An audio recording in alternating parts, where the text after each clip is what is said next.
Jamal Reeves arrived at the Waterside Gallery in London's South Bank district precisely at 3:30 in the afternoon, the grey sky outside casting a muted glow through the tall windows.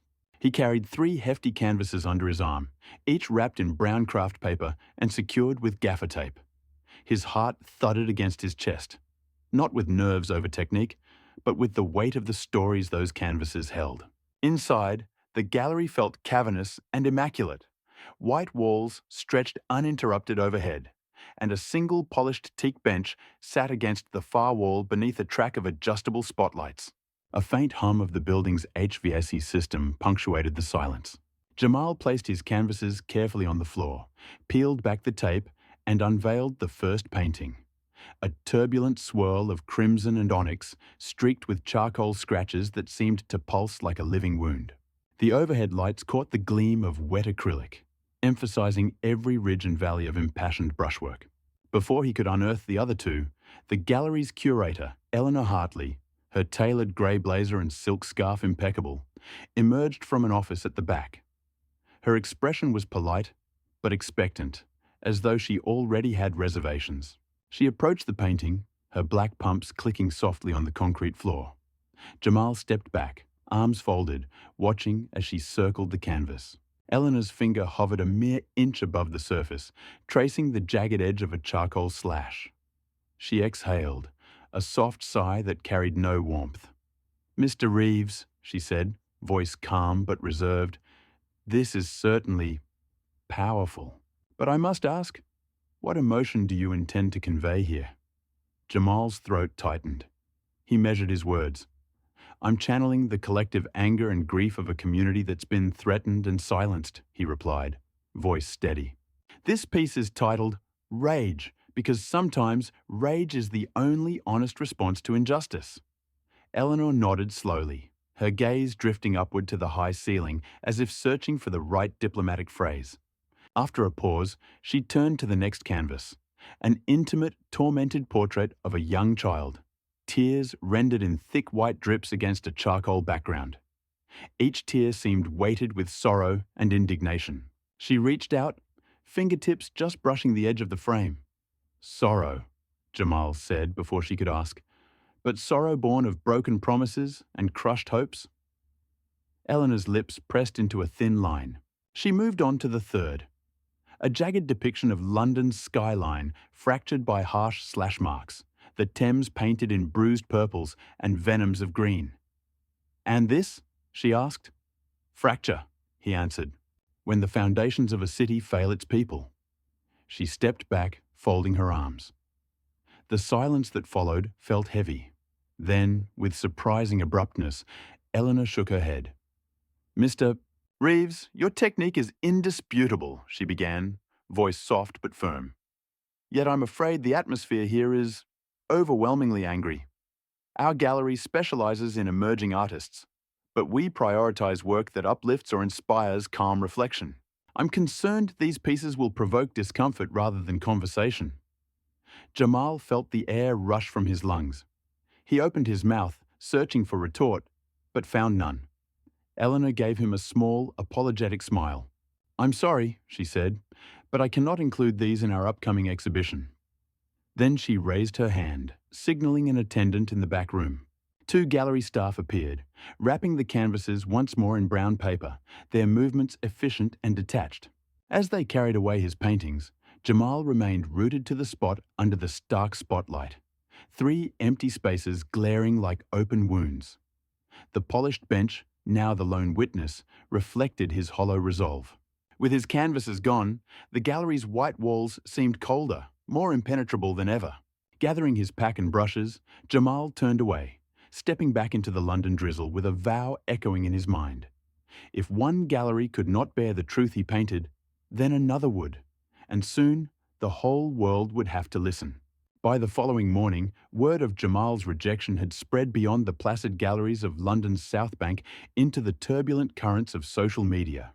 A photograph, grim yet galvanizing, circulated widely. The 3 empty hooks on Waterside Gallery's pristine wall, captioned, "This is what anger looks like." The image was reposted on Instagram under the hashtag #JuctTooAngryForArt, amassing thousands of likes and shares by dawn. At 9 a.m., the arts blog Canvas and Critique published a scathing editorial titled "When Curators Fear Rage," decrying the gallery's decision as an act of institutional censorship. Within hours, prominent street artists and cultural commentators weighed in on Twitter. "Anger is the raw material of change," tweeted one muralist with 50,000 followers. "If art can't accommodate rage," wrote a poet, "then what hope do we have for truth?" Meanwhile, outside the gallery's sleek glass facade, a diverse crowd, black, white, and every shade in between, gathered in solidarity. Student activists from nearby Goldsmiths College erected handheld placards reading "Art must challenge" and "Don't silence our rage." A small brass band joined in, playing a defiant jazz riff as demonstrators chanted, "Let Jamal's art stay up! Let his story be heard!" Local news crews circled the gathering, microphones thrust toward impassioned spokespeople. One protest organizer, a graduate student named Aisha Malik, addressed a camera. "Jamal's work speaks to injustices too many of us face daily. This isn't about comfort, it's about confronting the realities we endure." She paused, scanning the crowd. If a gallery can't bear that truth, then the truth will find the streets. Inside, Waterside Gallery staff watched the live feed from the curator's office. Eleanor Hartley's brow furrowed as she read supportive headlines. "Artists' anger vindicated. From gallery walls to city streets." She tasted regret. But before she could summon her assistant to reconsider, the gallery's phone lines lit up with calls from outraged patrons and loyal members demanding an explanation. By late afternoon, a petition titled "Reinstate Jamal Reeves at Waterside Gallery" had garnered over 10,000 signatures, signed not only by local art lovers, but by international figures, including a Turner Prize winner and a renowned black British playwright. Emails poured into the gallery's inbox, each subject line more urgent. "You have a chance to do right. Art needs anger. How dare you silence him?" As dusk fell over the Thames, the protest outside swelled. Reporters captured video of passers-by adding spontaneous chalk tributes on the pavement. Sketches of Jamal's canvases and scrawled lines like, "Anger is art's heartbeat." One journalist framed the chalked words on camera, declaring, "When galleries close their doors, the streets become the true museums." Jamal watched the broadcast from a small cafe across the river, steam rising from his tea. He saw the fervour his work had ignited, not in the quiet sanctum of a white-walled gallery, but in the living, breathing streets. As the jazz band's final notes echoed in the night air and the petition count ticked higher, he realised that galleries might fear his rage, but the world and its people were hungry for it.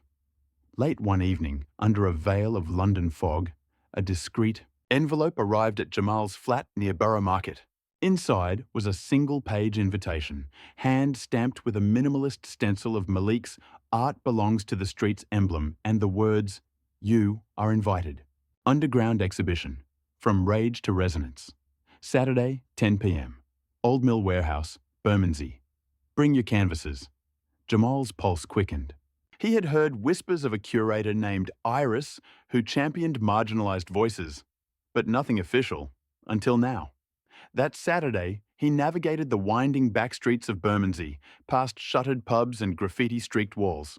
At the end of a narrow alley, beneath a flickering sodium lamp, he found a battered warehouse door. The handle bore fresh orange paint, Jamal's signature hue. He pressed his palm against the metal and entered into near darkness. Inside, the cavernous mill warehouse exhaled a musty breath of sawdust and oil. A single strand of industrial LEDs snaked overhead, casting pools of white light onto rows of freestanding plywood panels, each one displaying a single large canvas. A hush fell as Jamal stepped forward, canvases under arm, watched by a small but electric crowd. Street art veterans in paint-splattered boiler suits, young activists clutching cameras, and a few well-dressed art patrons whose curiosity outweighed their caution. Iris emerged from the shadows, a tall black woman in a crimson trench coat, her hair wrapped in patterned cloth. She guided Jamal to the centre of the space. "Your pieces," she whispered, "have the power we need." Hang them wherever the light finds them. Malik nodded and unwrapped his canvases. The furious swirl of rage, the weeping child of sorrow, and the fractured skyline of fracture.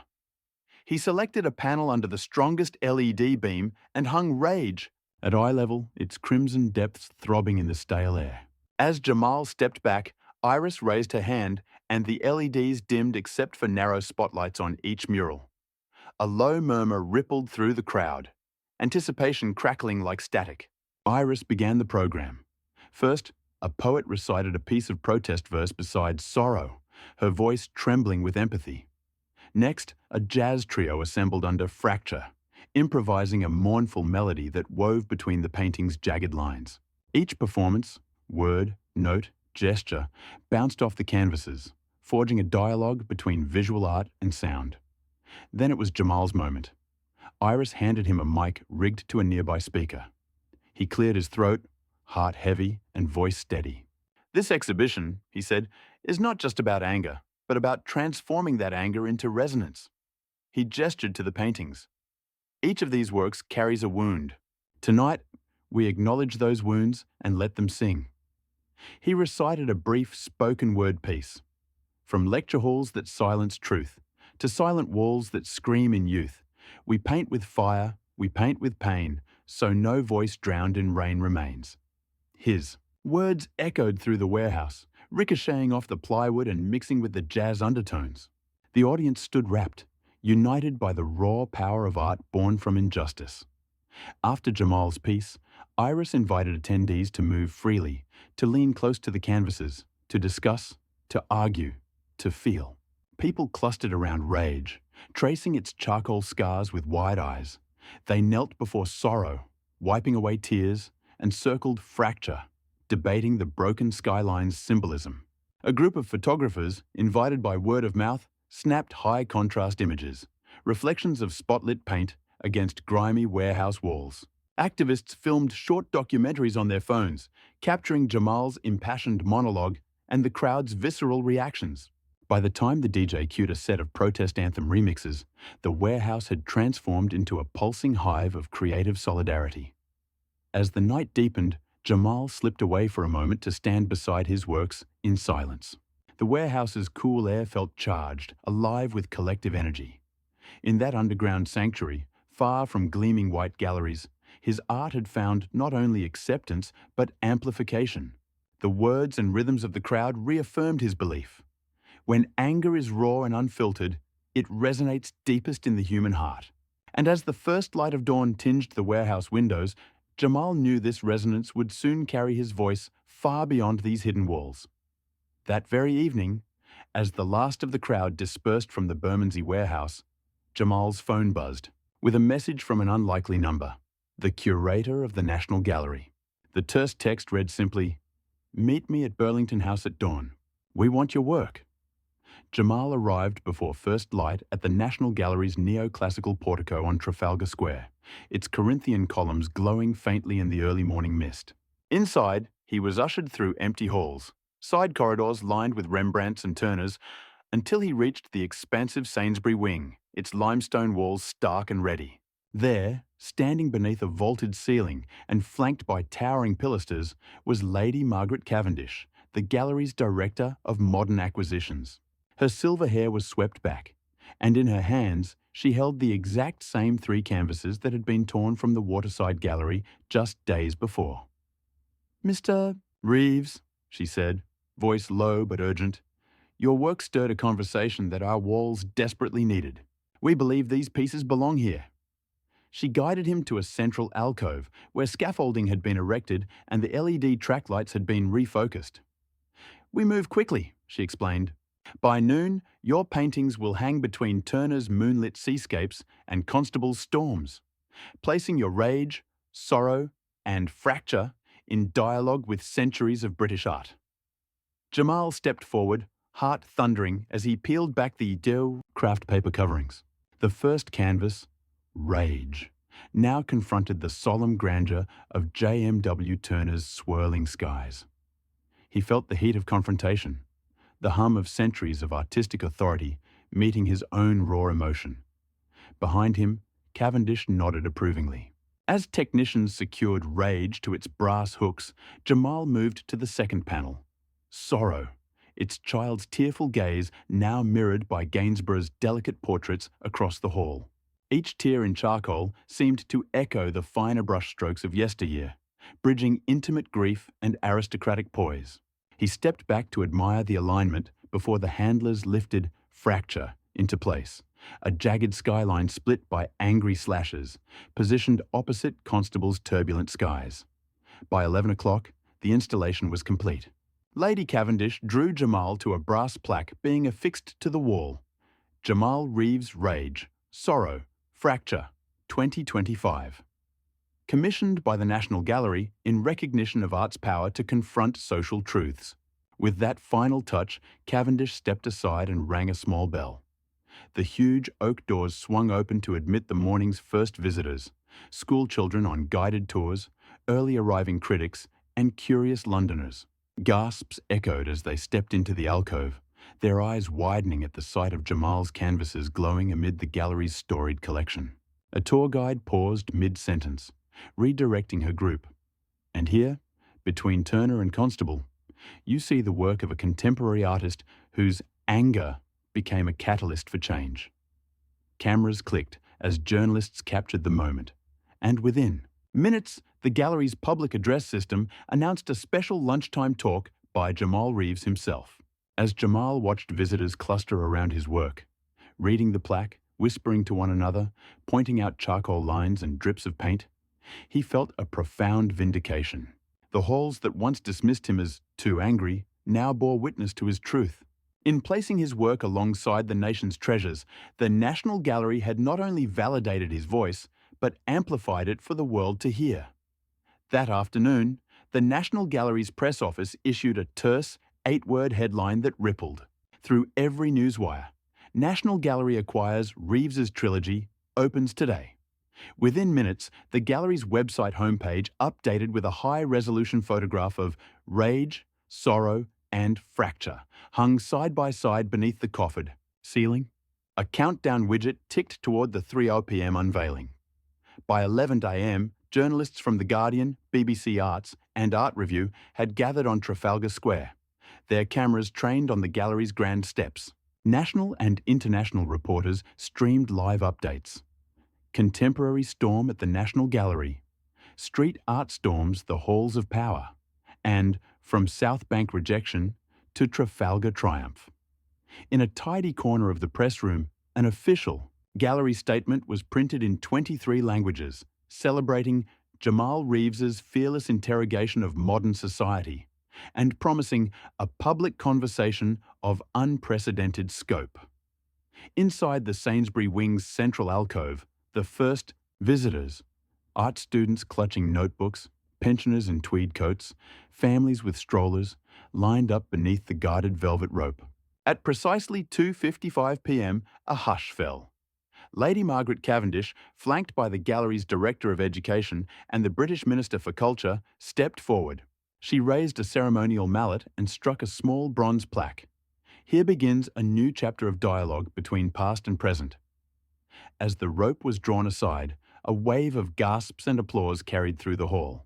Visitors pressed forward to examine Rage, their phones raised to capture its pulsing red swirls. Others knelt before Sorrow, tracing with their eyes the thick white tears that mirrored their own empathy. Small groups gathered around Fracture, debating the fractured skyline's symbolism in hushed but fervent tones. In the press room beyond, the Guardian's art critics scribbled furiously, "Reeves's canvases do not merely hang. They resonate, they challenge, and they transform the National Gallery into the world's most urgent forum." The BBC Arts presenter interviewed Lady Cavendish live. Presenter: Lady Cavendish, how do you reconcile these raw, even unsettling works with the gallery's centuries-old tradition? Cavendish: art must evolve. Reeves's paintings speak to the injustices we can no longer afford to ignore. Here, in this venerable institution, they gain the visibility they demand. Outside, a line snaked around the block for hours.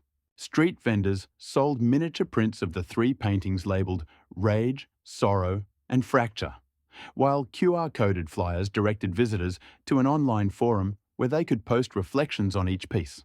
On social media, the hashtag #JoshReeves@the-NG exploded, accompanied by images tagged from every angle. By evening, when the gallery's grand rotunda lights dimmed, a record 8,000 tickets had been claimed for the special extended hours viewing. Reeves himself stood quietly in a shadowed niche, watching strangers move between his canvases as if walking through their own emotions. A young woman dabbed her eyes at sorrow. A businessman frowned thoughtfully at rage. A group of art students sketched fracture into their portfolios. As the last visitors filed out under the soft glow of the gallery's historic lanterns, Jamal stepped forward into the now empty alcove. He traced a fingertip along the edge of rage, feeling the faint vibration of the acrylic ridges. In that charged silence, he understood the full weight of this moment.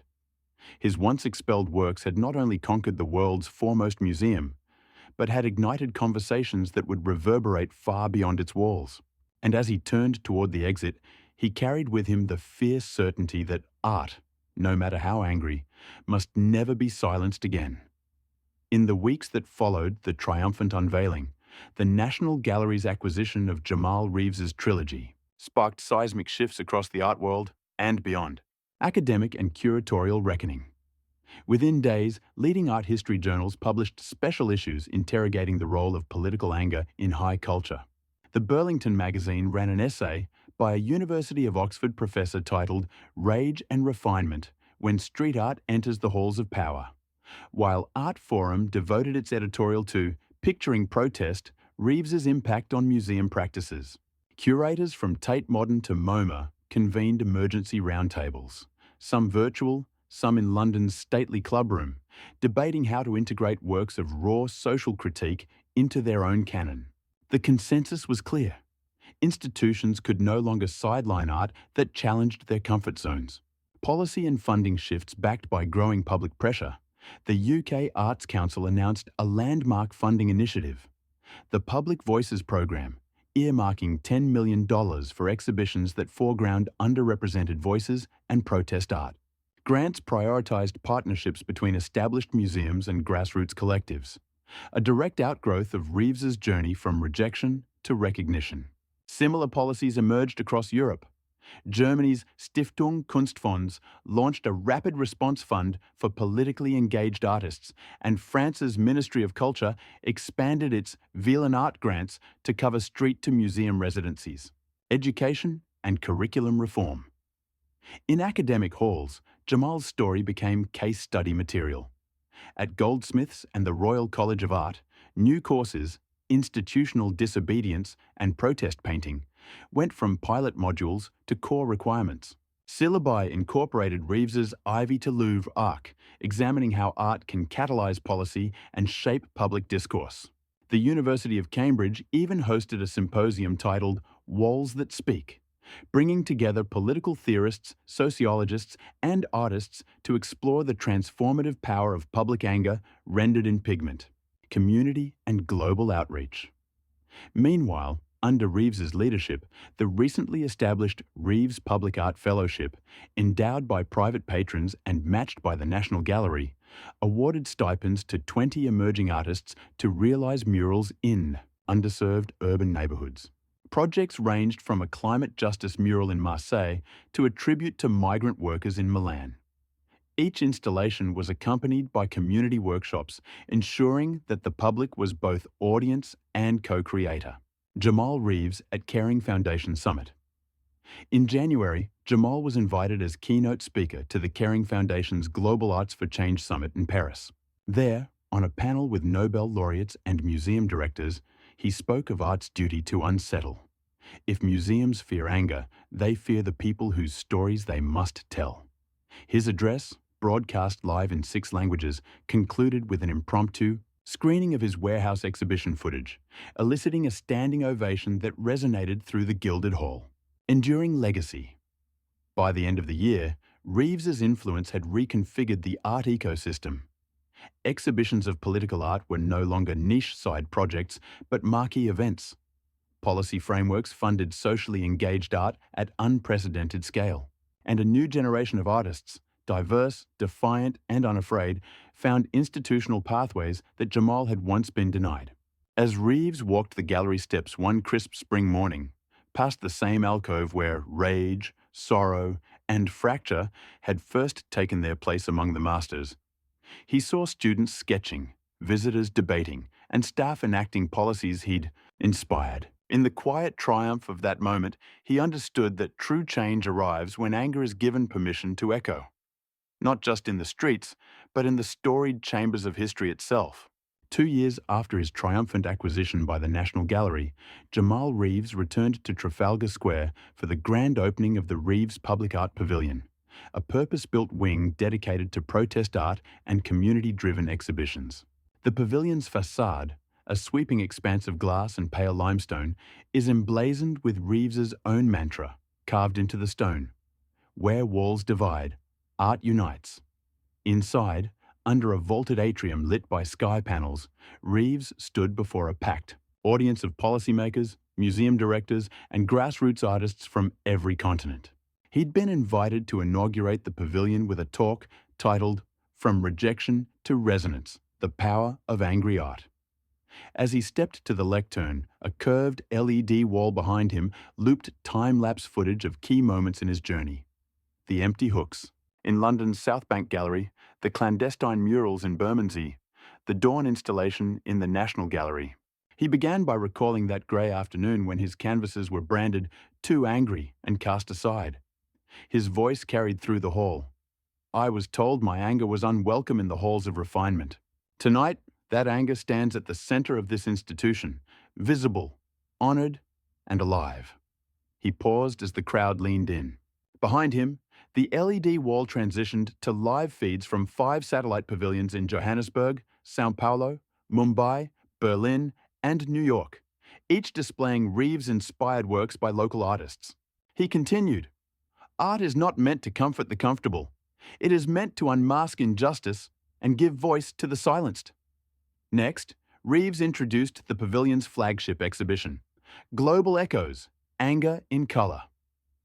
Over 100 protest artworks, murals, installations, video projections filled the pavilion's galleries.